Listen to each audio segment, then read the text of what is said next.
And welcome back, everybody, to another episode of the Offsides Podcast, the official podcast of Charlotte Football Club. I am your host, Andres Robledo, and as always, I am joined in person this time by my co-host, Pablo Robledo. Pablo, how was the Father's Day weekend? Back in the studio. Father's Day weekend was good. What did we do? Did Well, that you had a little nice little cookout grill out, Saturday. yeah. Everybody came over. That was fun. Yeah. Sunday we went out to eat, and Did you go anywhere good? we went to Hillbillies. Never been there. Shout It's out pretty good. It's a Hillbillies. good barbecue spot. It's in Gastonia. If you guys ever get a chance to go, Gastonia off of exit 20 something. Just look it up on Google. It's easier. Shout out Hillbillies. Yeah, but Not an yeah, ad. good ribs, okay steaks. Awesome. Good to hear.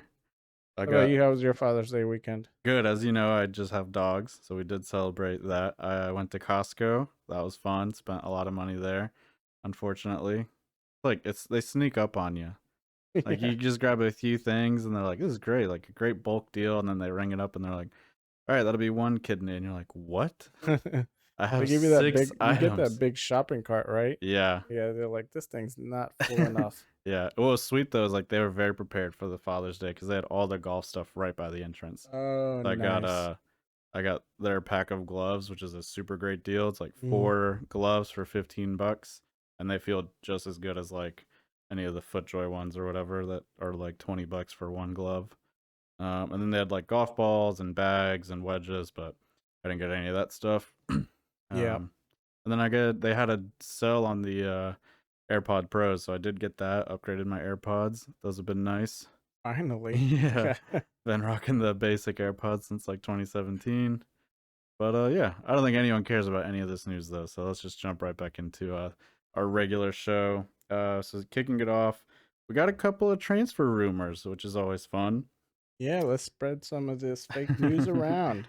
Yeah, it'd be interesting to see if any of these go through. But according to a couple Brazilian outlets and my sources, Top Bin 90, you can go follow his Twitter as always. It seems we are linked to a 25-year-old striker from Atletico Mineiro, probably pronounced that wrong, named Fabio Gomez. So that'll be interesting. Don't really think it's a position we need, right? Another striker? No, I don't Yeah, think so. especially because I mean we haven't even seen the debut of Mello yet, who's still injured. Right. Um, so and then we've got Sojerski, you got kind of Rios, I guess, but Reyna's in and out. yeah, he can play that center forward position. Vargas Right. can play that. So Rios cannot. yeah, so I don't think it's a position we really need to be strengthening, but interesting to see what might happen. And then the other two transfer rumors are both at the fullback position, both from Brazil as well. Trying to pull up their names here again. Uh, so it looks like one is plays at Flamengo right now, which is a pretty famous Brazilian club team Mm-hmm. named Rodney. I'm probably pronouncing that wrong, but he seems to be a right back. And then as well as Rafael Ramos of Corinthians, which is also a huge Brazilian team. It's actually, I believe, where Neymar started his career. Uh, so we'll see. That is a position I think we do need to Yeah, I get think some we more covered depth that. in. So those would be interesting if any of those go through. And then the last little bit of transfer news is that multiple offers have come in for Sergio Ruiz. So it's a little bit undetermined now if Charlotte is going to take any of those offers or keep him on the books and keep him on the team. So have to keep an eye on that. What do you think about that though? About you know people trying to acquire Sergio Ruiz. And I think one of the offers is from uh, the club we acquired him from. Are looking to kind of bring him back, and Really? um, I think he might even be a little interested in that. But we'll have to wait and see. Is I didn't even know he was available for transfer since we like all our players are brand new basically to the club. I figured they'd be locked in for a couple at least a year or two, but I mean, Well, you got to remember he was our first signing, so his contract's been active for at least 2 years. true, yeah, since the pandemic, Mm-hmm. everybody lost track of time and they're like, "Oh yeah." Um I like Ruiz. I think he is a good sub for Bronico or even a starter over Bronico. The coaches don't seem to think that, but could we do without him? Sure. Yeah. I mean, I wouldn't mind entertaining some offers, seeing what's out there. Yeah, I think, as a Chelsea fan, I've seen these kind of things like backfire, Hmm. where you kind of let a guy go and then, all of a sudden he becomes like super amazing. And you're like, God, I wish we kind of would have kept him. And I Well, think that could happen with Ruiz. I think if he gets a little bit more consistent playing time, like from what we have seen from him so far, I think he could, advance on that and kind of grow on that. And like you said, I think if the coach would kind of play around with the midfield a little bit more, also, I don't think he's in his like preferred position, right. and hasn't really been given a shot at it. I think if we were just a little bit more experimental, we'd see even more out of him. But I do think it's, if we sell him, I think it'll be something we end up regretting. I really do. Yeah. It might be one of those things where he like just excels somewhere else instead of at this club because of our formation, things like that. Does he hurt the club any when he goes in? No. Does he improve it any? A little bit, a dramatic change. I don't know if it's dramatic enough to keep him. But if I had like if the offers that were coming in for him weren't way above and beyond what he's worth, I don't think you should sell him. Like Yeah. I tend to a little bit agree with you on this. It's just keep him, mess around with the formation. I think he's got a lot of potential that we just haven't really tapped into right now. Yeah, because I feel like every time he's come on, he has had impact. I mean, Mm-hmm. New York, he gets the assist, and I mean, not only the assist, but like you could tell he kind of started helping us keep the ball in the opposition half and controlling the tempo. I think every time he comes on, that's something he's able to do. We'll get to the Columbus game earlier, but I think even him coming on in that game, started boosting us a bit as Yeah. well. But yeah, I just think he could start, probably should start. I think it's again like he has an impact. I think there's other players on the team that don't have an impact when they come on the field. So No, yeah, I don't you're want to right. get rid of one of those players that has had an impact every time he's come on the field. Yeah. Yeah. Um, what do you think about I was meant to ask you earlier, but is ever since the coach Miguel's been gone, you don't see Alcivar starting or Franco starting anymore. Yeah, I mean, that's something we kind of predicted, right? Those guys were going to get less minutes, Mm-hmm. um, just because I think Franco and Alcivar and Ortiz, those three guys are three guys who have flashes of like a really high ceiling, but they have a really low floor too, and you really notice it like watching the games because those. I mean, Yeah. sometimes they just disappear. Like you just forget that they're even out there. Yeah. Um, it's issues with inconsistent work rate, uh, not always the best decision making when it comes to like distributing the ball. Yeah. So, uh, you know, I think something we saw coming. We did see Alcivar come on as a sub this game against Columbus, but I mean, I don't recall any big impact or anything like that. Um, so again, yeah, it's just who knows what's going to happen. I think those because I believe Franco is on loan and Ortiz is on loan, but I could be wrong about that. But Yeah. yeah, Ortiz is on loan with the option to buy. I don't think Franco is on loan. I think he's got a contract with us. okay, yeah, Um, but I did notice like Ortiz's work rate's kind of starting to go back down a little bit. yeah. It's like, especially, I think it was in the second half where, I just can't tell if he was gassed in that second half. yeah, it might have been that case, but it was like somebody had lost the ball, and you can just kind of see him jogging back where then you see like Mora sprinting back.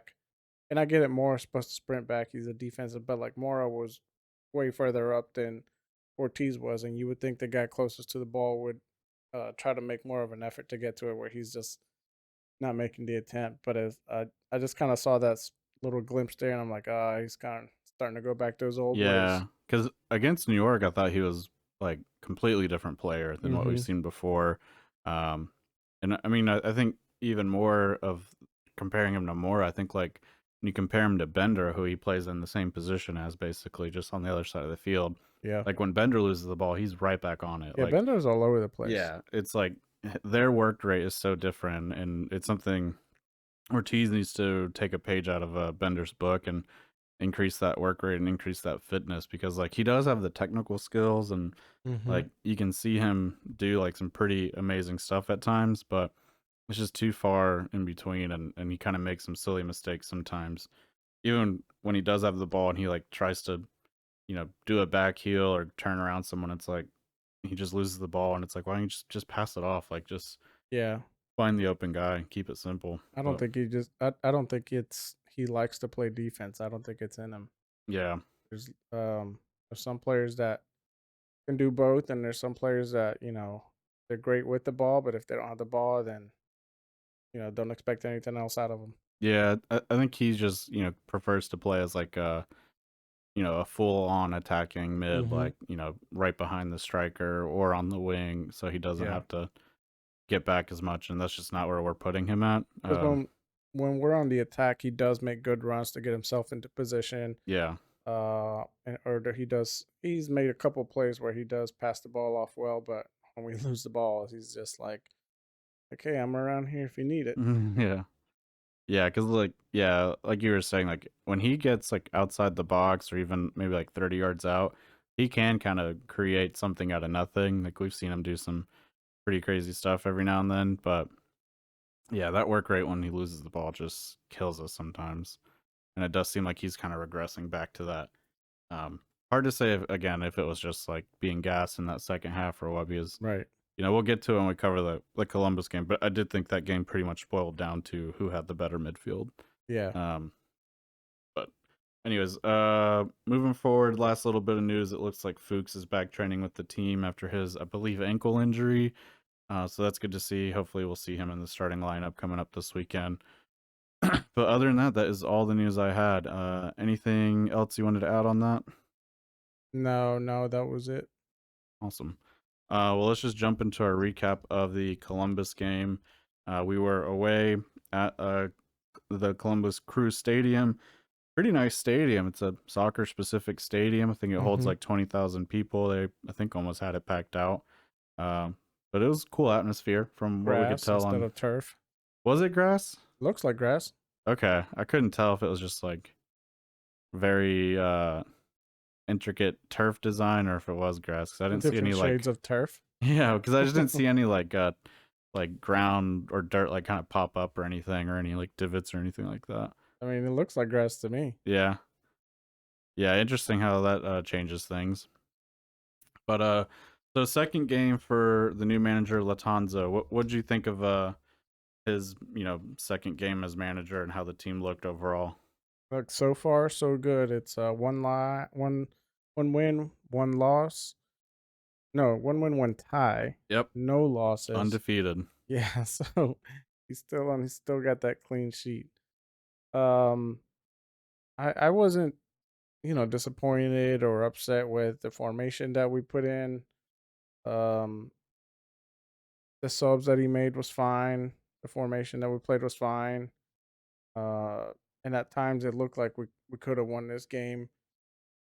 Mm, not too bad for a Yeah, second game. I do want to get out in front of this. I do think the team looked a lot better, like away this time than last time we played away. Mm-hmm. I do think his philosophy and the changes he's making in the training and tactic wise or whatever are having a very positive effect. Like we looked way different than when we played Seattle, I thought. Um Not quite as good as we looked against New York. Um but again, I think that just had to do with Columbus played a different game, and they just, kind of played against us better than New York played against us playing that different game. But the one thing that I was a little upset with was his was Latanza's comment at the end on his substitutions, because I do think, and it's something we saw with Mar at first, of just really late substitutions and Yeah. maybe not always bringing on like the guys that make sense. Mm-hmm. And I thought with this game, Latanza kind of did the same thing. He subbed on some people really late in the game, and the people we did sub on were Lindsay and Zobosinski. right there at the end. So he was bringing on two defenders, with a tie game. Yeah. And again, pretty late in the game, and we'll get to it and we cover it in more detail. But his comment in his press conference was, my rule is if I can't win, I at least don't want to lose. Towards the end, I could see they were doing a little what Red Bull did, throwing strikers and attacking players. So I solidified. I wanted the team to come away with at least the point.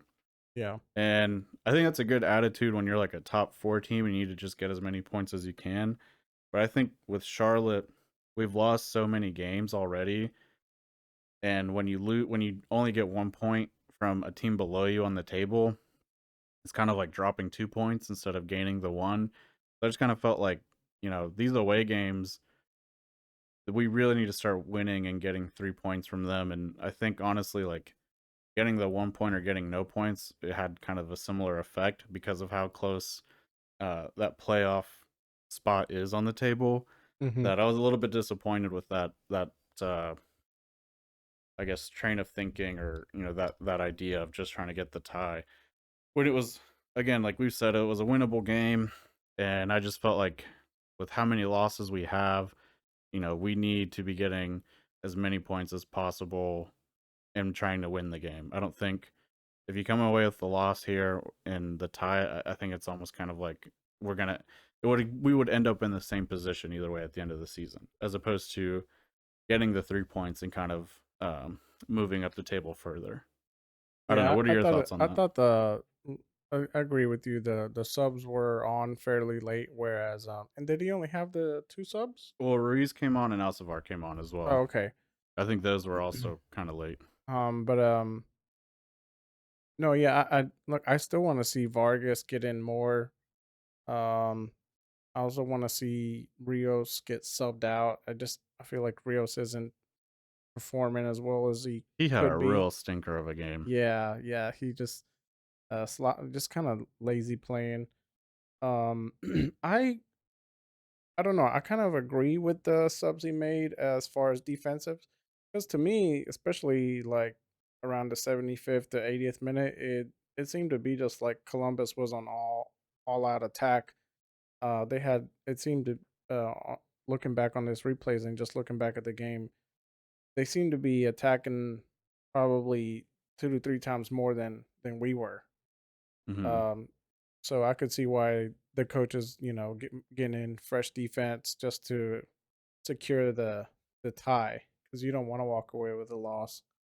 You kind of want to build that momentum to like, okay, we tied this one, maybe we'll win the next one, or let's work on winning the next one.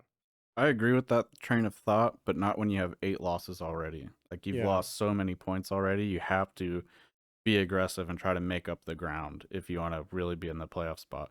Because like I think we're still in the playoff spot in the table right now, but We are. we're also have played one more game than all the teams around us. And I think if either one of those teams win that game that we have, to I think we've played 15 and everyone else has played 14 or something like that. Mm-hmm. Those teams around us, if they win, they kind of not only get above us but also have a nice little like 2 or 3 point gap at that point. Yeah. So that's why I think like we're a game ahead and we're down a good bit of points because of all the losses. Like we really need to make up ground here and be a little bit more aggressive. Yeah, I mean, I'm looking at the table right now. We're sitting in seventh with 16 points. I believe with a goal differentials of -3. New England is above us with 16, right with us, but they have +1 on the goal differential. And Montreal have 15, but they haven't played a game yet. They're one. I'm sorry, I'm looking at the games played. It's 20, then 23 Okay. on the points. So Charlotte, we're seventh spot with 20 points. New England with 23 above us. Cincinnati with 20. If Columbus had won that game, they would have been sitting at 19 points, so still right under us, where we would have been at. Well, they could have been tied too. No, they would have took our spot because the goal differential, we would have been what, minus 4 probably. and they're +1 right now. So we would have been bumped out of the playoffs if we lose that game. But I get what you're saying. Yes, Hmm. be aggressive, get these start building up more points on the table so we can better secure a playoff spot. Because I think at the end, um, I mean that's what we all want. We just want to secure the playoff spot and make a run at it there. Just Yeah. make the playoffs is I think is the end goal right now. Yeah, and then anything can happen from there. Right.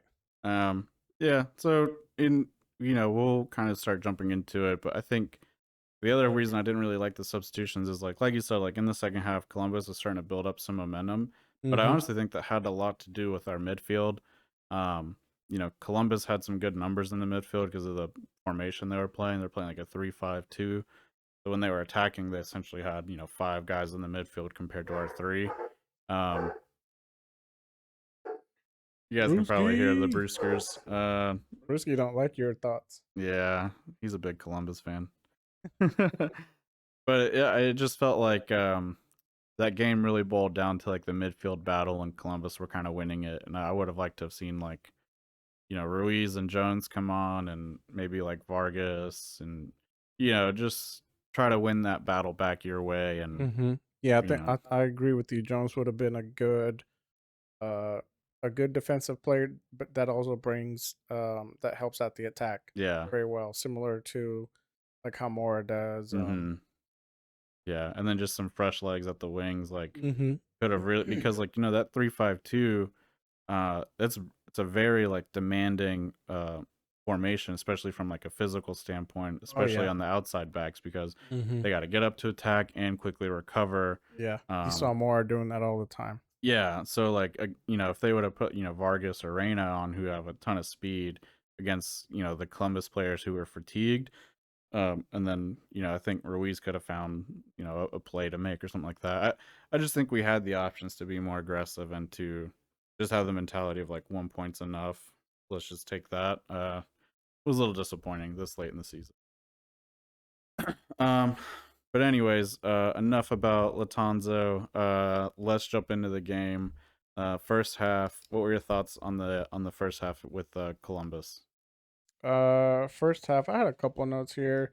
Like around the 15th minute, you see Awful get that yellow. Yeah, I see, Awful.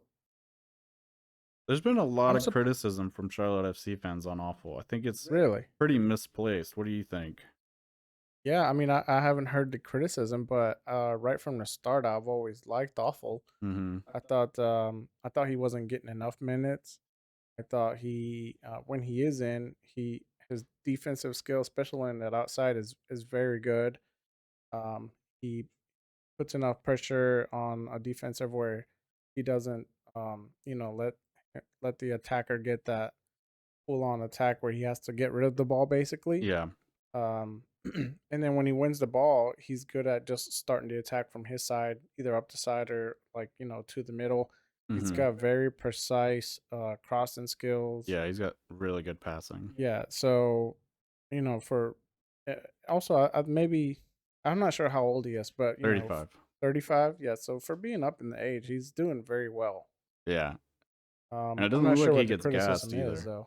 Just not as good a defender as Lindsay, getting the yellow cards. And I slightly agree with the defending thing, but I don't think the difference in between them is big enough to justify benching him again. And Right. both the last two yellow cards he's gotten have been extremely This, soft yellows, yeah, like totally not yellows. yeah, And you see him get the yellow, like you said, at the 15th minute. And I don't remember when it happened, but a Columbus player did almost the exact same thing later on and didn't get a yellow, just got the regular foul called. And it was yeah, like, and it's just been, again, we've shouted this since day one. MLS refing is just so inconsistent, foul to foul. Like, you just don't know what a yellow is. Like, sometimes it's a yellow, sometimes it's not. It's just right. ridiculous. And again, like, just super inconsistent. Yeah, going back to what we were talking about before we started recording here is like how Awful gets carded for this, but then Kuruho doesn't get carded for his foul. Yeah. And then the other guy gets carded for the revenge foul, which wasn't even as bad as good on Kuruho for selling that foul the way he did. But Mm-hmm. I mean, I didn't think it was that bad. Um, but my train of thought on the ref giving awful that yellow is the refs kind of setting the tone there, letting players know that this is not going to be a crazy physical game. Like he's not going to let him fly. Yeah, but then he like immediately just forgets what Tony sent because then he True. doesn't call other yellows. Like I get the tone setting thing, but then if you're gonna do that, just call it a foul and be like, I'm gonna call a tight game, and Yeah, then it's like, all right, if you do this 3 or 4 times, then it's a yellow. yeah, it's got to go back Um, and forth, I guess. yeah, but not like first foul yellow. And be like, all right, I'm gonna call it a tight game, but then just call the rest like no card Yeah, fouls. I think that's kind of BS. And then the yeah. same thing happened with the Red Bulls. Like that was a Oh, the Red Bulls very was just aggressive ridiculous. game, and the guy was Yeah. calling a lot of fouls. But then the yellow he gave on Awful was like, one, it wasn't that hard of a foul compared to some of the other ones that Red Bull had gotten away with, but Hmm. he was getting fouled first, and the guy was like letting the play go on, even though Awful had possession of the ball. Yeah. And then the guy fouls him to get possession. Awful tries to slide in to kind of kick the ball away and gets the card. And it's like, all right, well, it's not like he's getting silly yellows. Like he's literally just getting bad calls from bad refs. So I think that criticism kind of sucks. And then again, like the defending part, like they're essentially the same defender to me, and I think Awful's a lot better going forward than Lindsay. I think Lindsay's improving. I think Lindsay's obviously like the future of that position Yeah. for the team, but right now, when we need to again start getting points, start scoring goals, Awful can put in a dangerous ball in. He connects really well with the wingers and center mids. Right. Whereas Lindsay kind of overshoots it every time. Yeah, And by his overshoots it, I mean like he overcrosses it. Like he yeah, misses his mark by a good bit. his final ball needs to get a little bit of work on. So don't really understand the criticism on Awful. I think there's other Wasn't players it going back a couple games when Reina got his goal? Wasn't it from a cross that Awful had? Like just a perfect place crossed? in the Open Cup. Maybe? I don't know. Uh, I recall Reina getting a goal from a cross that Awful sent in. I could be totally wrong, but yeah, I don't usually recall. not. No, but I mean, there have been plenty of other times where he's put in like some really good balls, and either the keepers had to come out to catch it, or the guy who gets the ball doesn't Right. finish, or it's Rios. So like, um, rather than that, I thought the first half was pretty back and forth. We Right. definitely weren't dominating like we were against New York, um, but No, I don't think I it's felt been like like we other got games. outplayed a little bit here on this game. Um, I, we had some attacking chances, yes, but I don't think we had as many as we did at our home game. Yeah, Another thing I kind of took a note on here is we were taking like way too long in that back line just to clear the ball. It was yeah, like Kalina was holding on to the ball and making kind of gestures with his hands, moving players. I'm just like, just get rid of the ball. Like, yeah. let the defense worry about it. I was not too happy with that. Yeah, I think he is still in that like Mar mindset uh of just holding on to that ball and trying to build up a play where I think sometimes that's fine, but there's sometimes where like there's just too much pressure and it's just better for you to clear it than just to hold on to it and make a Yeah. mistake, which is, how we ended the first half unfortunately.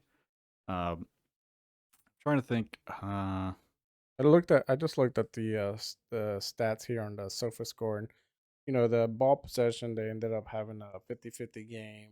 Um, Now Columbus did outshoot us. It was a 13-11 where they had there were 4 shots on target and three but of them were just blocked. to stop you right there, though, 11 shots for us in just the first half. Like, talk about a huge No, that's improvement. overall. Oh, overall. Well, Yeah, still, yeah. I I mean, can look at the first half here. Give me a second. sure. We had 5 shots in the first half where they had four. Okay. Um, and ball possession was 54-46. So That basically felt 50 about right. 50 still. But it just felt to me like Columbus controlled a good bit of that um, in our attacking. Well, not in our just in our side. Like they were Yeah. attacking a little more. Yeah. It But just seemed that way. what I wanted to just, again, to kind of just touch on the comparison of the team on the road before when Miguel was manager compared to now, like 5 shots in one half. I don't think we've seen that in an away game before. No, yeah. Uh, that definitely feels like a lot more offensive output than what we were seeing earlier this season. So and then 11 total. That's crazy. That's got to be like one of our highest of the season. Yeah, and then again, it's the team's looking like they're moving the ball around a lot better. Yeah. They're not just going down the sides like they usually are and Again, crossing it in. Like, especially on the road. yeah, they're moving it a lot around the center, getting these center midfields involved with plays, going to the middle, then going back out, then to the middle. Like it's not just so one directional. Yeah, and I think So the team does look better. yeah, especially like, before earlier this season, like when the team would play away, uh, compared to home, there's a big delta in performance and quality of play. I think that delta has come down a bit, between like what we saw at New York, or when, the Red Bulls came and played us here, uh, versus when we went to Columbus. Like it wasn't, we didn't play quite as good, but it wasn't like night and day. It wasn't a completely different team out there. There were still sparks and moments of like dominance and moving the ball around aggressively. Yeah, So that's it's nice to see. the playing style staying consistent. Yeah, yeah, absolutely. Yeah, And then a consistent lineup as well. It was all the yeah, same starters. yeah, and I really wish he would just kind of mess around with that. When is Soderski supposed to come back? I think he's back, but he got back really late last week, so he Oh, didn't have any time to train or anything with the team. the Um, Red Bull. That's all you need. yeah, but No, so I yeah, think just we'll because see him this week. I haven't been too impressed with Rios, where I think maybe a different player could I thought be more impactful. I didn't think Rios had a great game against New York, but it wasn't like terrible either. Right. Like it was kind of so.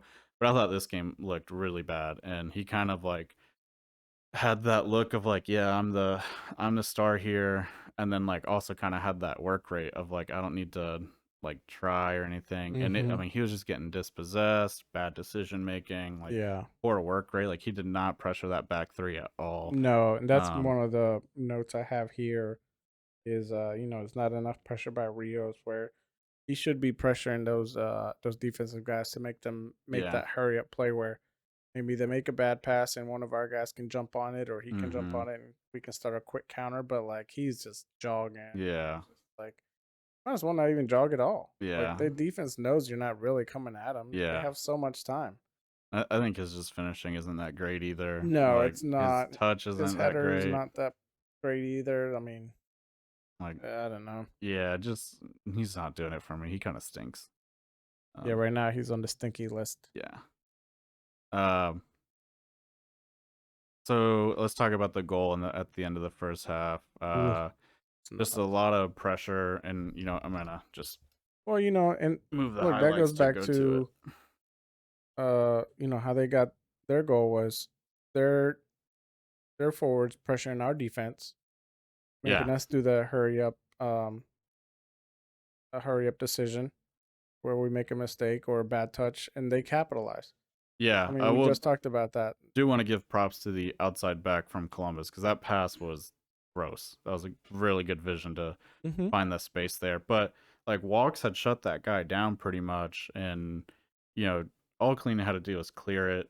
I don't know Right. why he tried to take a touch across the box and then such a heavy touch.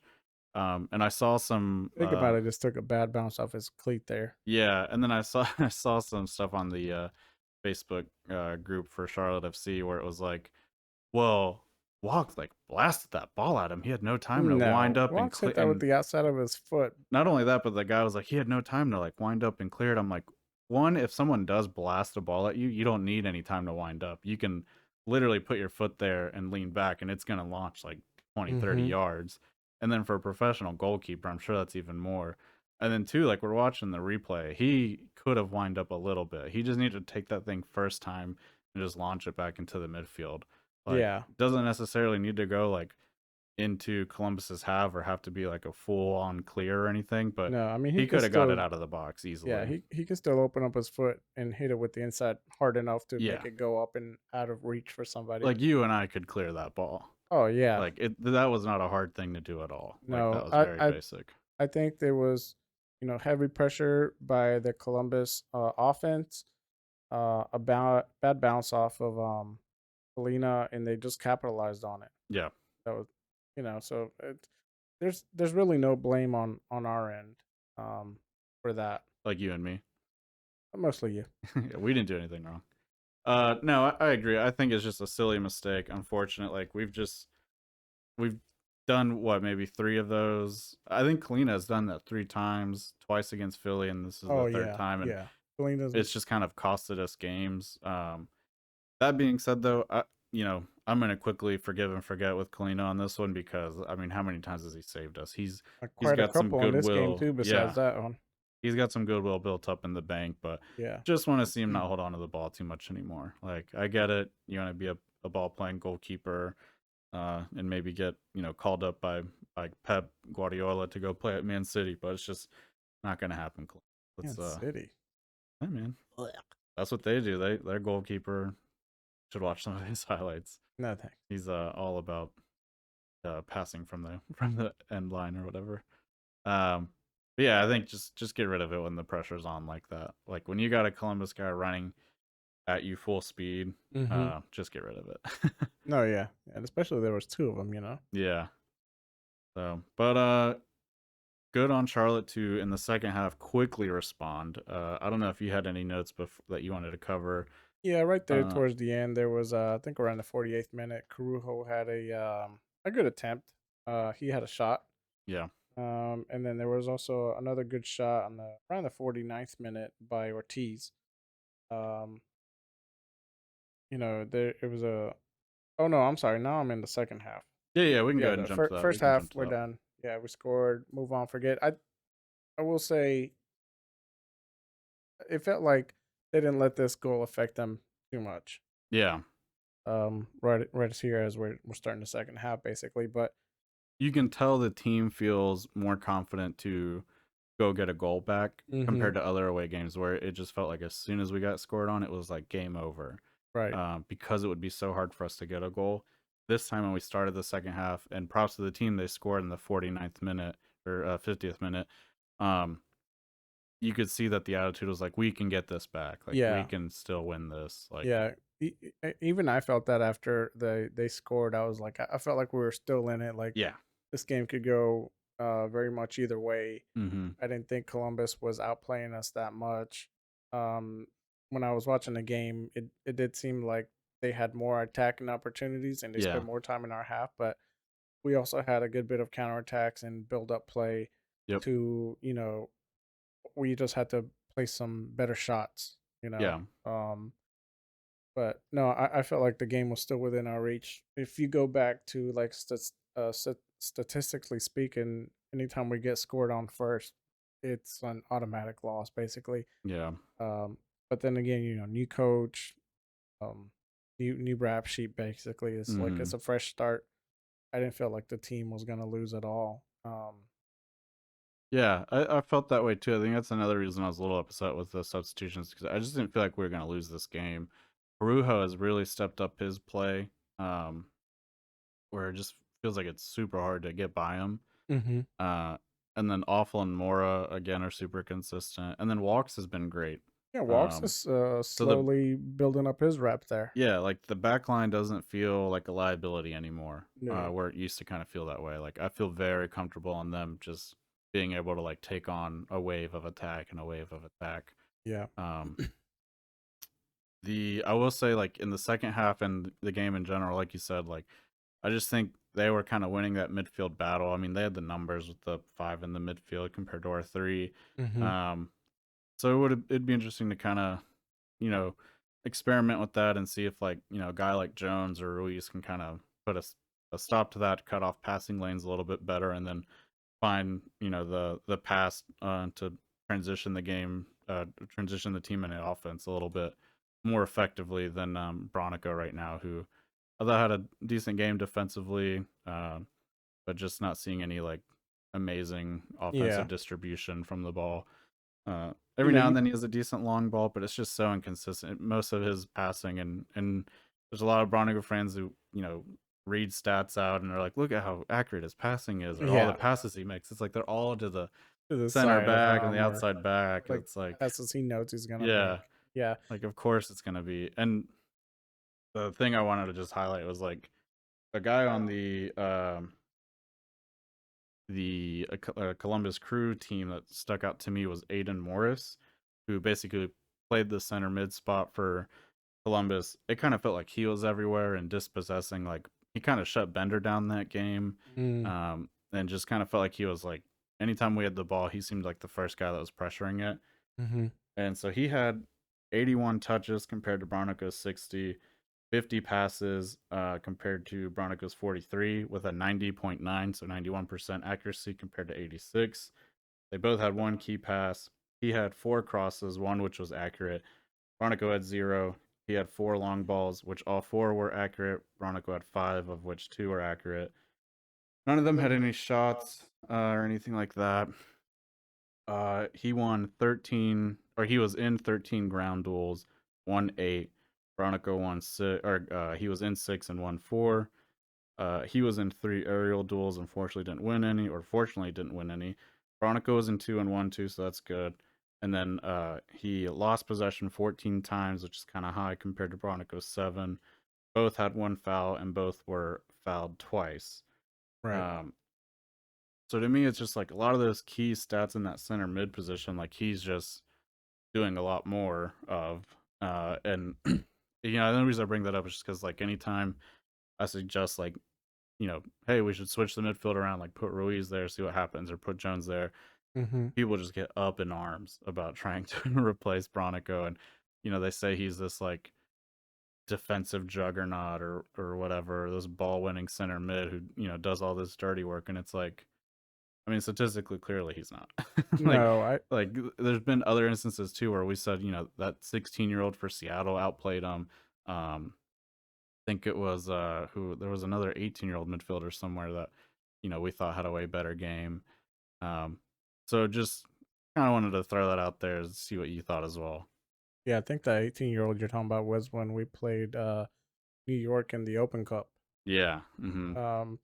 No, I think we're both on the same page in regards to Bronico, where yes, he's a good defensive player, but his role is defensive mid, and he's supposed to kind of win that ball there in that lower middle area, and then start an attack. Yeah. Find And an the part outlet. that's missing from his role, the part that he's not doing, is starting the attack. Yeah. Now, there's bits and chances here where he does, but for the most part, what I see him do a lot is he'll get the ball, kind of dribble out of danger, or try to just move up a little bit, but then he'll just quickly pass it to the side or quickly pass it behind him, and he'll do basically the safe bet or a safe pass, Yeah. and then I'll see his hand gesture like, "Oh, pass it up this way." Like, you could have done that, and you should have done that. Yeah. That's your role. Like, you're supposed to be starting the attack, not passing it to the center backs or the left back or right back, whatever one you're near, and then telling them what to do. Like, And then a lot of the times, like when like our center back or outside back is like looking for a pass, he like stays man marked. Like he won't run and try to create space for himself or anything. Like he kind of mm, just like stay like he's like man marking a guy, and it's like, dude, we're on offense. yeah. Like you don't have to mark that guy right now. And I'm not saying he's a bad player or anything. Like I No, think he's he's not. fine. He's a great player. Yeah, he's had like some really good flashes. Like some again, like I think his long ball is pretty good when he chooses to use it. Mm-hmm. Um, and he's tried taking a couple shots on, so I'd like to see his long shooting. Um, Yeah. but the few times he's tried to do it, it always hits the first guy. So I'd like to see him maybe push up more and try to kind of ask for the ball in that space of like 25, 30 yards outside the goal and just rip it. Yeah. But the criticism I'm giving isn't like because I think he's bad. I just think let's switch it up a little bit and see if we get that out of someone, because like, and I know, and I went back and forth on Twitter with some people about it, and a lot of people were saying like, well, that position isn't really about that, and I was like, well, Xavi Alonso and Sergio Busquets would beg to differ, who in their heyday were like the kind of like the guys who would like stop an attack and then start an attack for Barcelona and Real Madrid respectively. Um, and then people were like, well, that's not really like a fair comparison. I'm like, I know it's not, like he's not those guys, but like that's what we kind of need in that position. So, like let's Right. move it around and see if we can like maybe there's a guy on the roster who can do that, like who hasn't got that chance. Like Jones Yeah. hasn't really got that chance, or Ruiz hasn't got that chance. Alcivar hasn't got that chance. Even Franco. And those are all guys who are touted to like play that same position.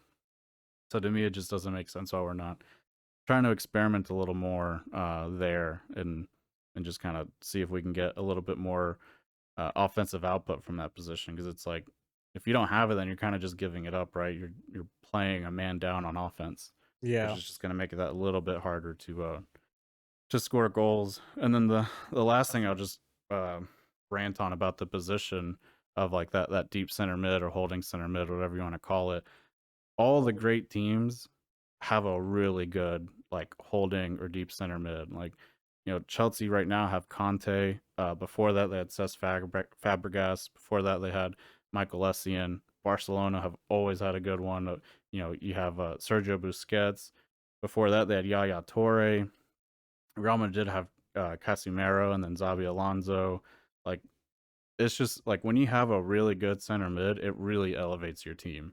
And right now we have like a good one, but not that next level. And Yeah. so I'd like to just experiment with it. And I don't think he's like unreplaceable or like that position is completely locked down as his or anything like that. Like I haven't seen those kind of performances from him where to me it shows that like he's been beaten many times, like dribbled around, passed around, like doesn't really support the outside backs as much. Like even just in the MLS, we've seen better center mids.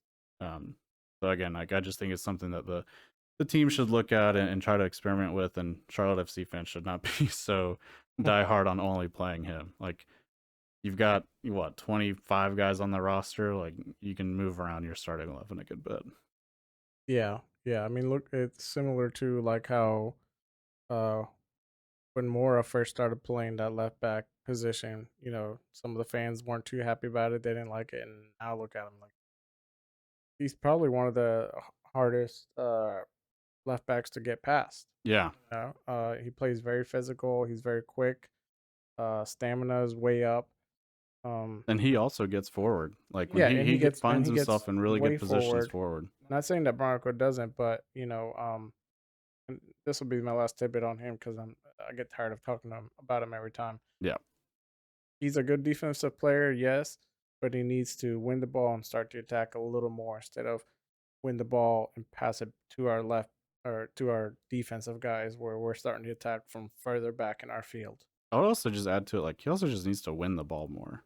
Like I really don't see him winning that many like turnovers. Like he sometimes just like runs past people. Like I don't know. I just think that's an area the team can improve on, but we can move on to that. Yeah, so let's move on to our equalizer there.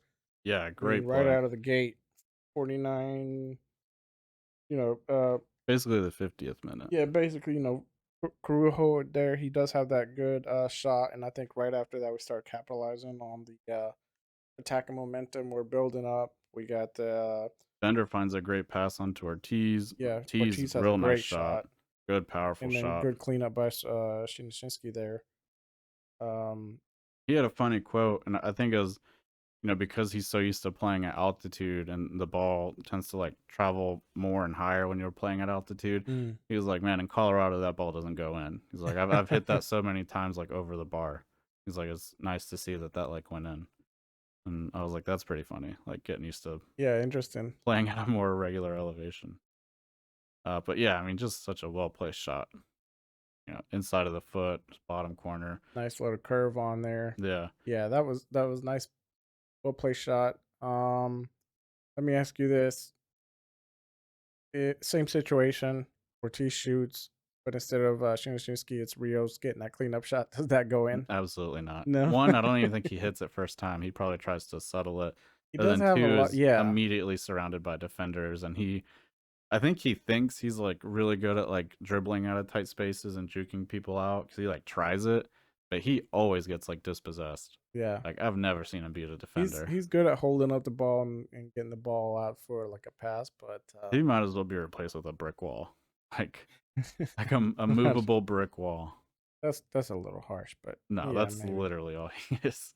Just someone to Uh, bounce a ball off of.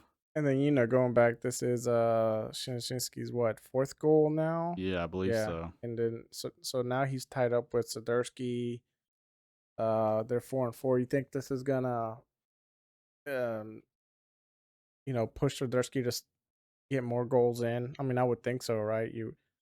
They're gonna start battling it out to see who can get more in by the end of Yeah, the I think season. so. I'm also just excited to see Swiderski in this new kind of like playing style, just because I think Rios has been put in some really good spots, but he just doesn't have like that like like intangible like finishing skill of like he just like that kind of killer instinct basically Yeah.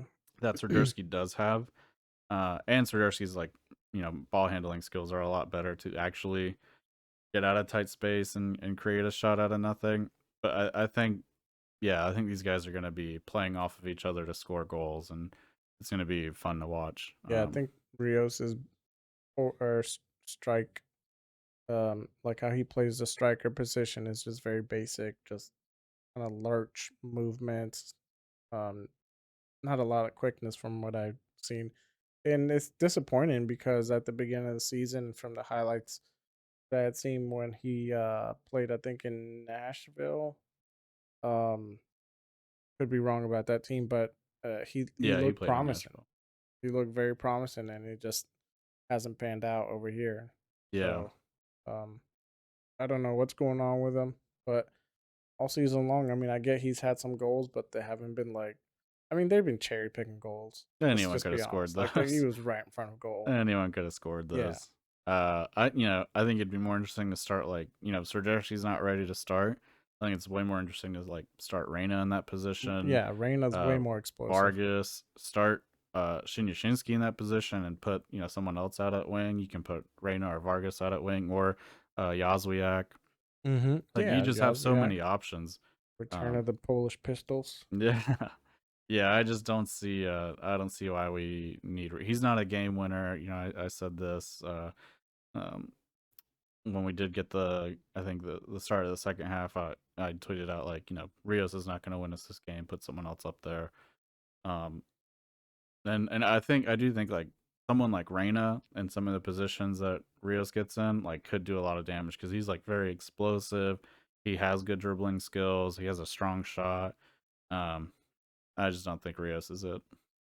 Yeah, but anyways, that's who they're playing with now. So that's who we're working with. Yep.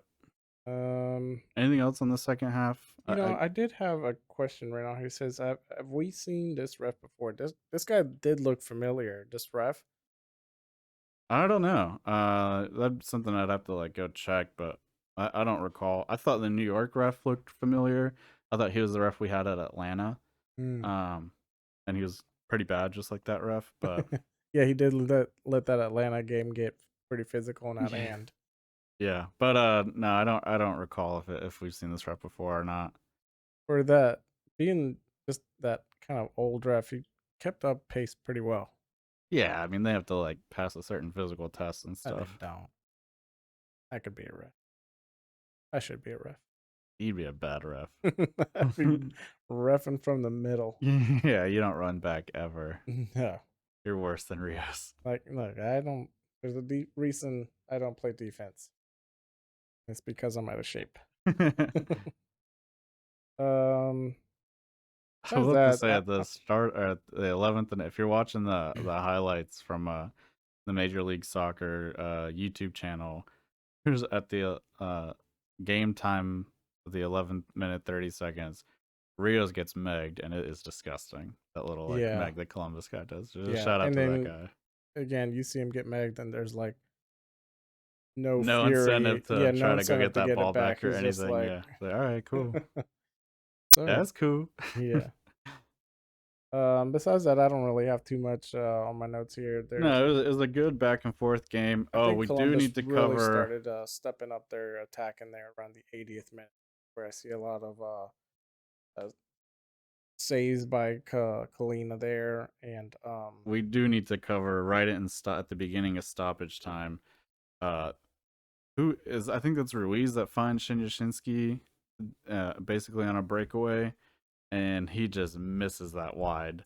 Yeah, Uh, what did you think of that? I mean, that's I mean, I'm not gonna say it's that's 100%. 2 in a row. Yeah, I mean, you I know, can't get too mad at him because he had that goal, but then or is that again, Ortiz that had that, or look at Alcivar? where Rio. I think that might have I been don't want to talk about Alcivar's Rios pass. anymore, but yeah, I don't know. I thought he could have placed a little more power on it.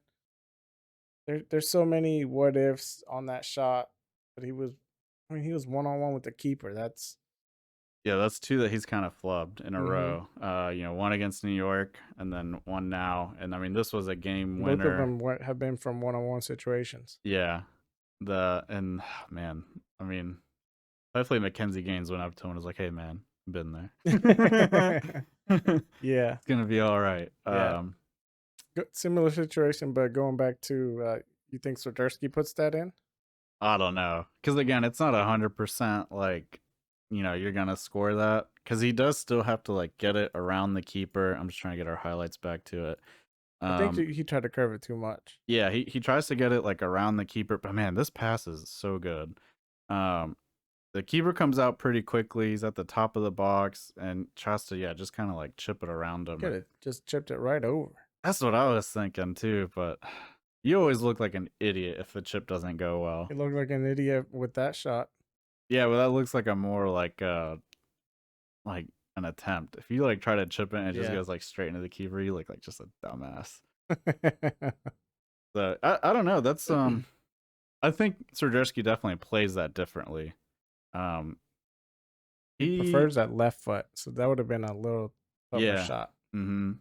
yeah. He that would have been a comfortable shot for him, but he also kind of like I don't know if he would have been as direct either, like gone straight at the keeper, kind of like Shinyashinsky does.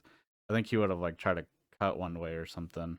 Like Yeah, he kind of plays with like a little flair, that surprisingly we don't really see from Shinyashinsky, even though he's Brazilian. right. He's not. He doesn't And you have know that, quite all the tricks that I would have thought. and there's also the reason why Shinshinsky gets that shot because I mean he's like hustling up the field, or Oh Rios is yeah, just like jogging beside yeah. two defenders. After going up and down the What are you field for doing? 90 minutes, Yeah, that's crazy. Yeah. yeah. Yeah. So I mean, nothing else from me on this game. I wish we could have seen Vargas. That's probably a little biased, but also at the same time, he has had an impact every time he's come on, with at least like attempting a shot or attempting a taking on a guy 1-on-1. So definitely want to see more from him. Just has like more quickness to him. He seems to have like just a little more fighting spirit than Mhm. someone like Rios or And you you got to know. remember, like he came from the second division of the Portuguese league, but where he won the God, we're just seeing this meg again. It's just disgusting. Where he won like the record number of man of the matches. Like he was like literally single handedly carrying the team he played for, and it's like you've got to give that guy like some chances We and give want him some quality. Vargas. Yeah, That should plus be it's a just chant. yeah, Who do we get in contact with for that? yeah. I don't know. Instead of ref you suck, we want No, that Vargas. chant was awesome. That was probably one of my favorite sporting moments. Um, but yeah, so any final thoughts on the game? No, overall, good game. You Yep, happy know, with the I'm performance. good with the 1 point. Uh, and it's not an away loss, so that's good.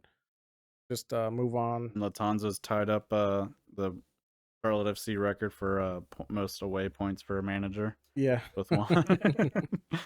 Hopefully he breaks it. It'd be a shame to not see him break that record. But yeah, I thought way better performance than we've seen all season. That being said, Columbus is 10th in the table, or was 10th in the table at the time. So they are definitely a weaker team, but still, we'll take what we can get. Yep. Yep. And so Who do we next, play with next? Montreal, right? yeah, so we are Is that a away home game? again. No, No, away. that's away, right? Yep, up Okay, and so another away game, revenge game. This is gonna be a good one. this will be a really good test because Montreal, as we've seen, is a top team. Um, Let me check to see where they're at on the you do that. standings I'm gonna here. run to the restroom. All right. Back from the bathroom break. So we play Montreal next at their stadium up in Old Canada. Hey, Yeah. what are your predictions? Do we come away with at least Look, another point? this is it, and it's just so hard to tell. Montreal did play very well when they played against us at home. Um, but they're sitting right now at number 5 with 3 points ahead of us. So this will be interesting. It's a revenge match, and it's with two teams that are in the playoffs. Um, Yeah, it's so this will definitely be a must important, win for us, though, or at if we least to want to get stay in some the playoff points. running. Hmm? At least to get some points as well, right? Well, I mean, yeah, we not got only to get get some points, points. get revenge, and then just have a more comfortable seed in the playoffs right now, which we're still a good bit away, but whatever. Yeah, we're okay. So they are sitting at 23 points to our 20. I literally just said that. No, you didn't. Yeah, man, we got some ground to cover. Yes, See, that's why it would have been it's nice to like I win said, this this is a game. must win. It would have been nice to win the Columbus game because we'd be sitting at what 22 points to their 23 coming into that this week's game, and then Mm-hmm. building up a nice little cushion if we beat them. But I literally said all of that. nah, you didn't. But oh well. Yeah. Final score predictions then. Who do you think? What do you think's gonna go? I'm gonna say 2-1. 2-1. I'm gonna be real hopeful with a 2-1 away win. Who are your goal Montreal scorers? scores first, and we come back and beat them. Who scores for us? Janishinsky, obviously, and Rios. yeah, Rios. Nobody will see it coming. He better not play Even he next won't. game. He'll be like, I scored. I scored. España. My name's Ron Burgundy. Yeah. Yeah, Rio scores the first one for Montreal on goal. That'd be sick. That would actually be really Please God, sick. don't let that happen. Yeah. I mean, do you think we Kalina would kill see? him. You think we see Swiderski come back into the lineup? I hope so. Yeah. I mean, they're back, right? He should be training. Yeah. As far as I know, and Fuchs should potentially be back as well. Mm-hmm. That'll be good. Although, man, it's kind of like, where do you put him now?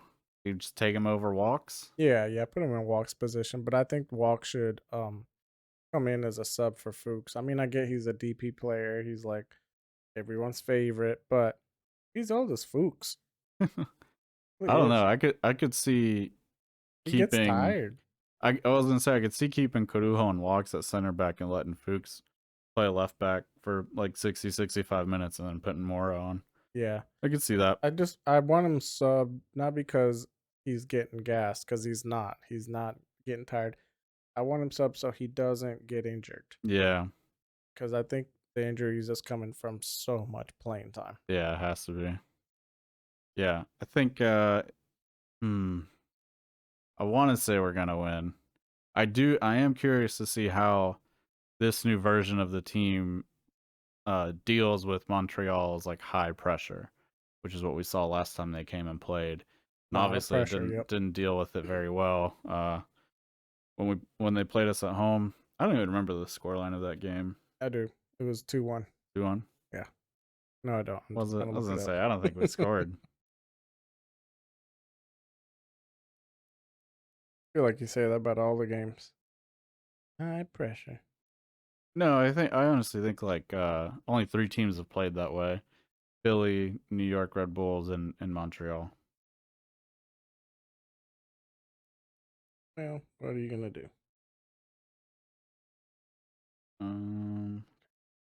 Freaking score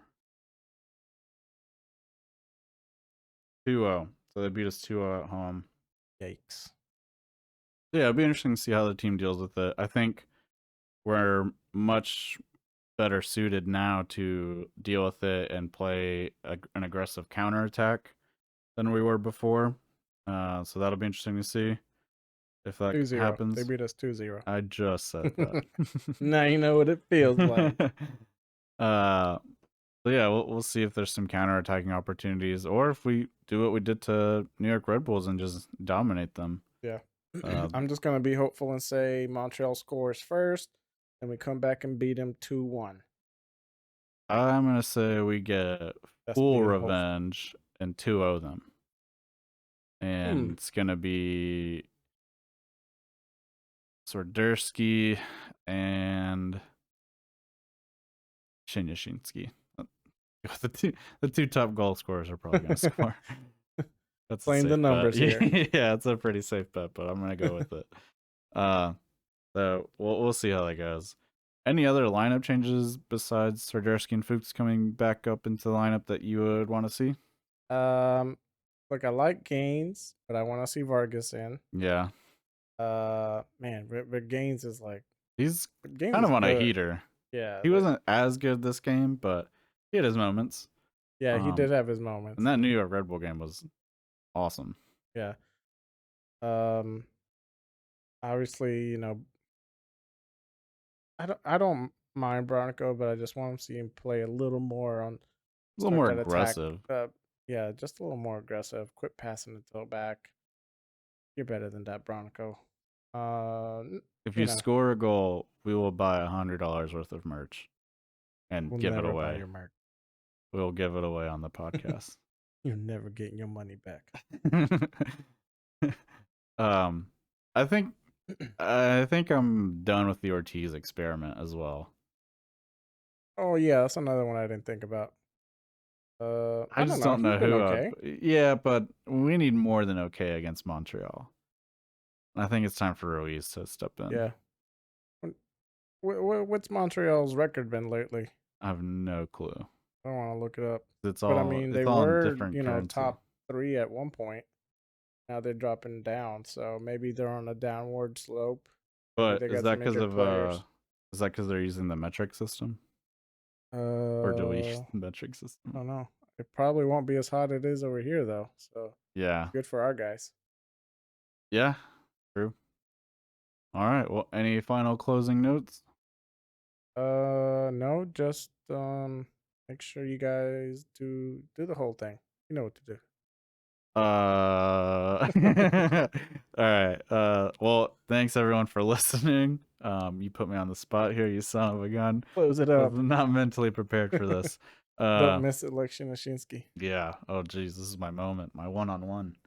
But yeah, if you guys enjoy the episode, share it with a friend. And if you want, leave a review on Apple Podcasts or Spotify, wherever you listen to. It seems that most of our listeners are using those two platforms, but if you're using something different and they let you rate it, leave a review. And most importantly, though, just share it with a friend if you like it. And if they, hopefully they'll like it too, and they'll share it with someone. I don't know. Yeah. Follow us on Instagram and Twitter at offsides_CLTFC. We're actually one follower away from 100 followers on Instagram, so that's pretty sick. Who's gonna be the 100th follower? Oh my god, you'll get nothing. And My then we're mom. also on YouTube at Offsides CLTFC. I think that's the best way to find us on YouTube. Who knows? But yeah, that's it. We will catch you guys next week to wrap up the Montreal game where Vargas scores a hat trick. Oh, that'd be nice. That would be nice. We'll catch you guys later. Hasta mañana.